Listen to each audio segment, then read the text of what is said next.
contra o Racing do Uruguai, que é o pior time do grupo, e vencendo vai a 10 pontos. O máximo que o Corinthians pode chegar nesse grupo são 11 pontos, que ele precisa conquistar ao vencer 2 jogos fora de casa. E aí sim, chegando a 11 pontos, ele passaria o Huracan, contanto que o Huracan não faça mais pontos depois dessa vitória que eu imagino que vai acontecer nessa quinta-feira. Ou seja, tem que secar o Huracan até o final. E o América de Cali também. E ganhar as 2 fora. E a pergunta que eu faço é: o Corinthians quer? Quer essa Sul-Americana? Que muitos entendem como um campeonato secundário e tal. Vale título. Vale uma conquista internacional. O único campeonato que o Corinthians não tem na sua história. O que o Corinthians quer da vida? Porque me parece que a Sul-Americana não está nos planos. Eu falo isso não de uma forma jocosa ou para dizer que o Corinthians entra. Eu acho que é instintivo, acho que o clube passa esse recado. Eu acho que está muito claro que a Sul-Americana não é e nunca foi a prioridade. Que a Libertadores daqui a pouco tinha uma outra ideia e acabou caindo por erros do técnico, erros individuais também, num outro contexto e tal. Só que aí, pô, tudo bem, você cai para a Sul-Americana, pô, cara, joga vera, joga sério. E não é o que acontece. A gente pode fazer todos os argumentos aqui, táticos, técnicos, físicos, inclusive, me parece, o principal argumento do Dorival para esse momento do Corinthians, mas nada justifica você entrar da maneira como o Corinthians entrou nesse jogo. Mais um, né? Porque é o que eu falo para vocês. Poxa, respeitem o torcedor. 40 mil vozes lá, terça-feira, 9h30 da noite, milhões de pessoas na frente da TV ou com a cara num celular, torcendo pelo time e vendo essa papagaiada, os caras jogando, sabe, com erros individuais, sabe, básicos, bizarros, de um time que, sabe, visivelmente mostra uma falta de vontade, uma falta de postura. Pelo amor de Deus, isso não é o Corinthians. E o Corinthians deveria ser assim, com postura, com atitude em todas as competições. Mas tudo bem, vamos lá. O Dorival claramente está com o discurso físico. Está preservando atletas, fez isso contra o Novo Horizontino. E aí eu imaginei, tá bom, mas aí tem o jogo pelo Brasileiro contra o Inter fim de semana e depois esse jogo decisivo pela Sul-Americana. Tem que esticar um pouco a corda. Por quê? Porque é decisão? Não. Ele adota ainda o tema físico e ele tem bons argumentos, porque o Martínez, por exemplo, acabou saindo com uma lesão muscular, aparentemente, um desconforto, sei lá, acabou machucando, por isso ele saiu. O Mateuzinho está dentro de um controle de carga que ele já tinha feito com o Angileri, então ele está rodando. Isso faz com que ele abra o elenco? Sim, mas assim, até a página 2. Como no jogo passado, que a gente viu que ele escalou o Hugo. E aí eu falei, Dorival, calma também, né? Eu sei que você quer rodar o elenco, mas o Hugo, de novo, resgatado, o Charles, ele tá tentando fazer isso. No jogo passado, até acho que não foi mal, no jogo contra o Novo Horizontino lá. Nesse jogo, deixou muito a desejar. O próprio Léo Maná, que é uma alternativa para o Mateuzinho, e vemos que não há alternativa. A dupla de zaga, ele não tem outra, ele precisa manter. Aliás, tem, né? Que é o João Pedro Choca, que não joga mais. Então ele mantém o André Ramalho e o Kaká. E eu vou dizer, o Kaká, cara, tem sido o menor dos problemas. O André Ramalho continua errando individualmente, falhando tecnicamente de uma maneira absurda. Não sei o que acontece com esse rapaz. E é claro que o Corinthians ia tomar um gol, porque ainda está se adaptando, ainda está se ajustando e está sofrendo defensivamente. Não seria diferente nessa partida. Meio de campo, ele escala o Maicon, o Breno Bidon, o Martínez e o Carrilho. Essa é a ideia. Ele entende o Bidon como um meia. O Bidon não é um meia.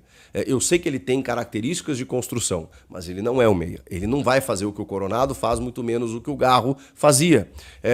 O Maicon, eu acho que é quem está aproveitando a oportunidade. Porque ele tem muito mais qualidade técnica que o Ranieri, por exemplo. Mas o Ranieri é um jogador de combate, é um jogador voluntarioso, é um jogador que está em todas as partes do campo, um cara que corre pra caramba, que se doa pro time. Não que o Maicon não seja isso, mas o Maicon enfrentou muito tempo com lesão, falta de sequência, falta de confiança. O Maicon tem qualidade, ele fez um grande jogo, tá? Dentro da ruindade que foi o Corinthians, o Maicon fez o jogo, se destacou. O outro foi o Memphis, né, cara? Acho que o Memphis fez a parte dele enquanto pôde, voltou muito para buscar esse jogo. Olha, tinha falado até que o Dorival tinha entendido o Memphis como um cara que precisava estar mais próximo da área, mas o Bidon não conseguiu ser esse cara, né? Dessa ligação do meio com o ataque. Então o Memphis tinha que ocupar esse espaço. E curiosamente o gol surge quando o Memphis está mais na referência e o Yuri sai para a defesa, puxando a marcação, faz o pivô, tabela com o Maicon e o Maicon descola um passe no espaço para o Memphis. E aí vem a qualidade do Memphis, né? com o Yuri passando pelo lado esquerdo, o Carrilho pela direita, ele na frente de 2 marcadores, consegue um chute por baixo das pernas de um deles, no cantinho do goleiro, um chute forte, potente, rasante, para abrir o placar. Depois ele tentou combinações de jogadas e não conseguiu. Mas o mais curioso é que o América de Cali começou agredindo o Hugo Souza, começou melhor do que o Corinthians, depois começou a ter a bola em vários momentos, no total do jogo, teve mais posse que o Corinthians. O Corinthians jogou na transição, talvez por estratégia, talvez pela questão física, do tipo, não vamos marcar pressão lá em cima, vamos esperar, mesmo jogando em casa, e isso foi um pouco arriscado. Quando o Corinthians faz o gol, o cenário se torna o melhor dos mundos. Você está na frente, o teu adversário vai sair para o jogo e você vai buscar esse contra-ataque, essa transição. Isso não aconteceu, isso no primeiro tempo. Começa o segundo tempo, com 40 segundos o Corinthians toma um gol. Inacreditável. Falha defensiva, os caras entram dormindo, uma falta de atitude bizarra, referida inclusive pelo Hugo Souza. O primeiro tempo acho que foi até equilibrado. Poderia até ter feito mais o Corinthians, buscou algumas chances e tal. O segundo tempo foi de uma preguiça, uma tiriça. Os caras acharam o quê? Que iam ganhar de qualquer maneira. É o que passa, a impressão que passa é que a Sul-Americana tanto faz como tanto fez. Que o objetivo não é esse, que os caras estão lá se esforçando, mas... se esforçando não, que eles estão fazendo um esforço para estar lá, porque eles não querem estar lá. Essa é a sensação que passa, não estou generalizando, mas o clube, talvez, né, internamente, não, a Sul-Americana, se der, deu, se não der, Copa do Brasil, brasileiro e tal, é a sensação que eu tenho. Cada vez que eu vejo o Corinthians jogar a Sul-Americana, fazendo o torcedor de bobo, né? Porque todo mundo que para ver, e aí, o que acontece? Agora tem que dar vida em 2 jogos finais fora de casa, não vai acontecer. Não vai acontecer, a menos que haja uma mudança de mentalidade repentina, do tipo, queremos a Sula, mas aí tinha que ter começado hoje, né? Jogo em casa para você ganhar do América de Cali, e em vários momentos do segundo tempo, o América de Cali aqui, ó, administrando, fazendo uma cera danada, o goleiro caindo toda hora, uma vergonha, uma vergonha. Jogo sul-americano é isso, arbitragem conivente, os caras se arrastando, mas como é que eu vou reclamar disso? Se o gol sai com 40 segundos e o Corinthians teve 50 minutos para fazer um golzinho e não conseguiu. Aí o Dorival começa a fazer suas trocas para tentar ganhar o jogo, claro, né? Põe lá o Romero, põe o Coronado, põe jogadores do meio para frente, mais adiante, aí vem dentro da minutagem física, tira o Yuri Alberto. Provavelmente por isso, né? Porque eu também não tiraria o Yuri, ele estava perdendo alguns gols, mas o Yuri, um cara sempre perigoso, né? Mantém o Memphis. Por que manter o Memphis e tirar o Yuri? Não sei. Enfim, coloca o Hector Hernandes para tentar uma bola aérea, aquela coisa toda. E aí começou naquela pressão.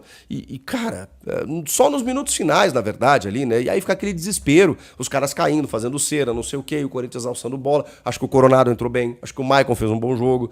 E paramos por aí, o Carrilho sempre regular, mas buscando tabelamentos por dentro, buscando alguma jogada pela lateral, e aí entra o tal do Thales Magno, pelo lado esquerdo. Cara, esse cara, ele tá errando tudo. E assim, com exceção de alguns poucos jogos no Paulista em que ele foi importante, cara, pelo amor de Deus... não sei se foi depois da renovação, né? Ele errou tudo que ele tentou, mas numa tiriça, assim, sabe? Ele nem tenta, né? Ele vai num contra um, não vou passar, volta a bola, não sei o quê, aí tenta um drible, não consegue. O que aconteceu com esse jogador? O Thales Magno completamente inoperante.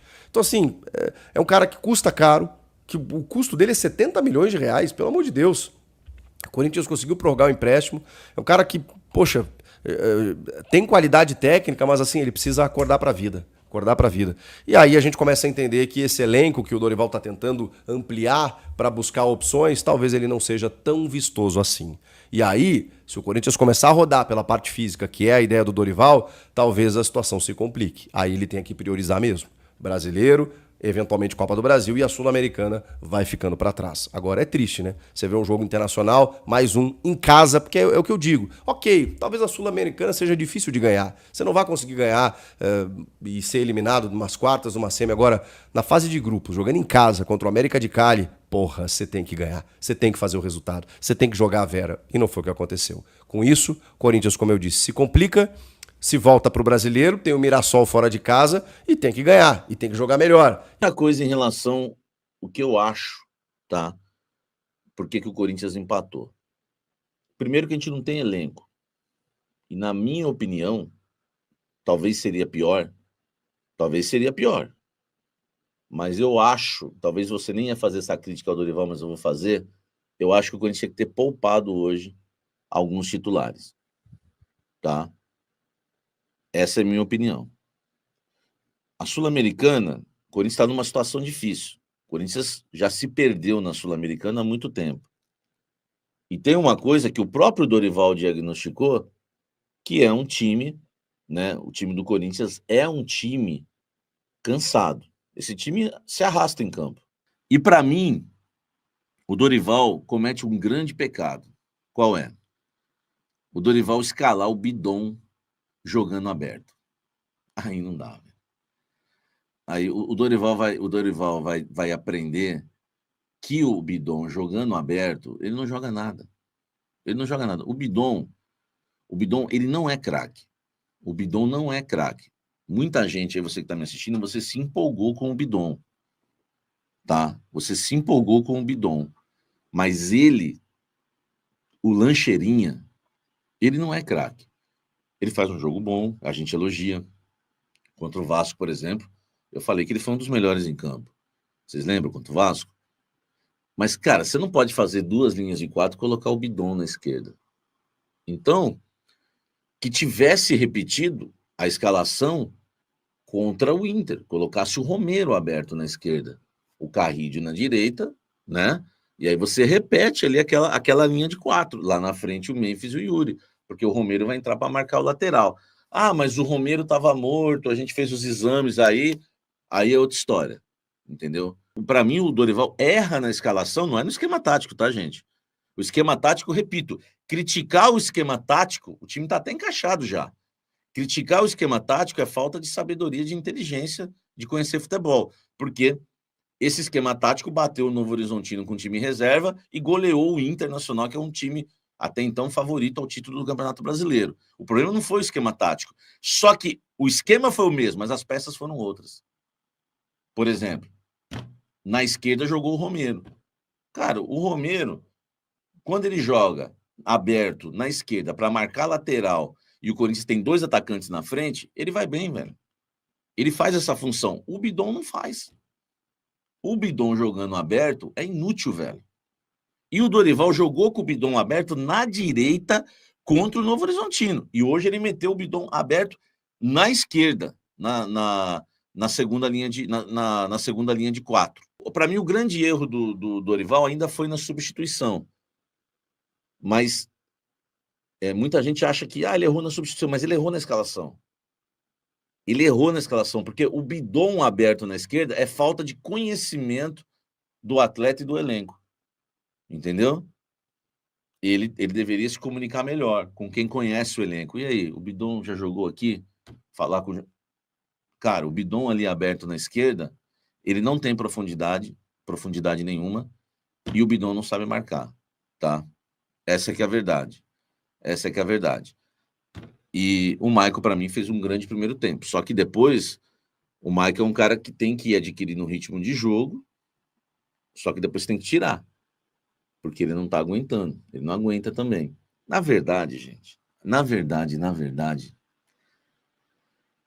o time do Corinthians é limitado. Ele poupou contra o Novo Horizontino, cara, e ganhamos do Inter. O Carrillo chegou inteiro, o Memphis chegou inteiro. A gente tinha um time fisicamente mais inteiro contra o Inter. Aí para mim, hoje, ele ia entrar com o time reserva. Sério, eu entraria com o time reserva. Eu entraria com Michael, Charles, Hector, Thales. Eu entraria com esse time. Um time muito parecido com o que jogou contra o Novo Horizontino. Porque eles vão correr mais, eles vão entregar mais desde o início, e depois você vai colocando pontualmente um jogador ou outro. Para mim, ele erra nessa avaliação. Porque agora, esse time morreu hoje, e como que vai estar sábado? Viagem longa, Mirassol, como é que vai estar sábado para esse jogo? Né? Eu falei isso ontem, né? A Jéssica tá lembrada. Eu falei isso ontem. No segundo tempo, o time estava morto fisicamente. Estava morto. E aí ele faz as substituições. O Corinthians termina o jogo, né, jogando num 3-2-5. Não tinha o que fazer mais. O treinador não tinha o que fazer. Mas aí ele comete, para mim, um erro. O Coronado na ponta. Aí não dá, né, velho? você faz as substituições, né? Você tira o Carrídio, põe o Coronado, né? Você tirou o Martínez, pôs o Charles. Enfim, cara, joga o Coronado para dentro e põe o Charles na direita. A gente chegou a uma conclusão outro dia aqui que o Charles pode ser o substituto do Léo Maná, tá?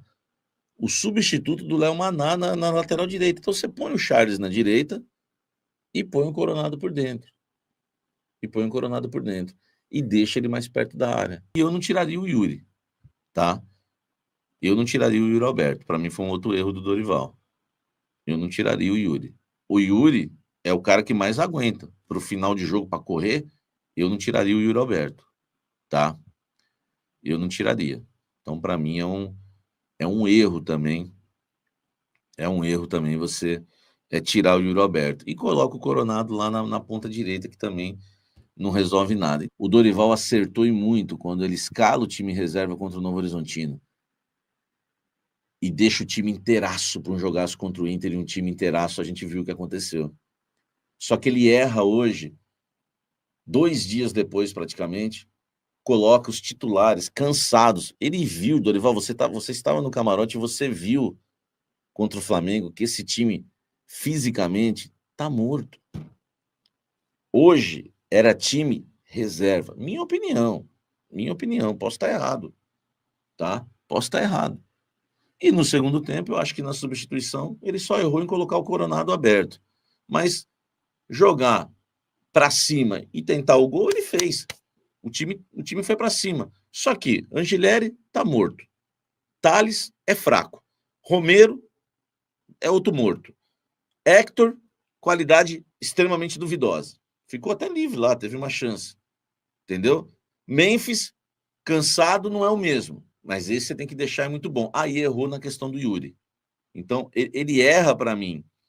Ele erra em tirar o Yuri e colocar o Coronado na direita. O Coronado tinha que estar próximo da área. Então, esses foram os erros do Dorival para mim. Quais são os erros do Dorival hoje? Porque eu fiz vídeo aí de 7 acertos do Dorival no jogo contra o Inter, tá? E agora eu tô pontuando os erros do Dorival hoje. Quais são os erros? Escalou o time titular. Vamos lá. Para mim, tinha que escalar o reserva. Segundo erro, o bidon aberto na ponta. Isso não vai dar certo, Dorival. Tira essa ideia da cabeça. O bidon aberto, ele não é bom, ele não é nem muito bom por dentro. O aberto, esquece. Terceiro erro do Dorival. Quando coloca o Coronado, coloca ele para jogar na ponta aberta na direita. Não vai resolver. Pô, Dorival, você sabe que o cara não tem intensidade. Não adianta pôr ele lá aberto lá para marcar lateral. Tinha uma hora que ele estava ajudando a fazer a linha de 5 do lado do Maná. Aí não dá, velho. Aí não dá, desculpa, mas aí não dá. Aí, para mim, é erro gravíssimo, Dorival. Você colocar o Coronado para jogar lá, quase fazendo linha de 5 com o Maná, voltando tanto para encostar no Maná, é um erro muito grande. E tirar o Yuri, que é o cara, né, da saúde física. Aliás, sobre Roger Guedes, é o seguinte, né? Quem viu o Blend aí, o Hernan soltou uma informação, né? Que o Corinthians deve para o Roger Guedes, né, velho? E o Guedes processou o Corinthians, tá?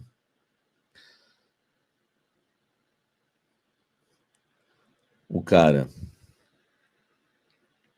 assim, o Guedes é um cara, é que quando tá aí, né? Torcedor bajula, idolatra. Às vezes o cara ama mais o cara do que a própria esposa, né? Aí quando o Guedes estava aí, aquela idolatria. O cara abandona o clube com a anuência, né, do fraco, ridículo presidente da época. No meio de uma semifinal de Copa do Brasil, que o Dorival talvez nem teria esse título pelo São Paulo. A gente ganhou o jogo de ida. E ainda processa o clube. Você vê, meu irmão? Os caras gostam de nada. Entendeu? Os caras gostam de dinheiro, meu irmão. Tem essa. Tem identificação. Tem identificação de nada. De nada. Ele não tem identificação com nada. Quando o Roger Guedes acabar a carreira dele, ele não tem identificação com nada. Ele tem identificação com isso daqui. E é direito dele. É direito dele. Agora, O cara abandona o Corinthians, processa o Corinthians e o Corinthians quer comprar o cara. Tá lá o Fabinho, o Augusto, nossa, vamos pagar o cara, é prioridade pagar, hein? Já falou lá com o Pitombeira, é prioridade, ó, o Roger Guedes vamos pagar porque quando ele quiser voltar, ele é nosso.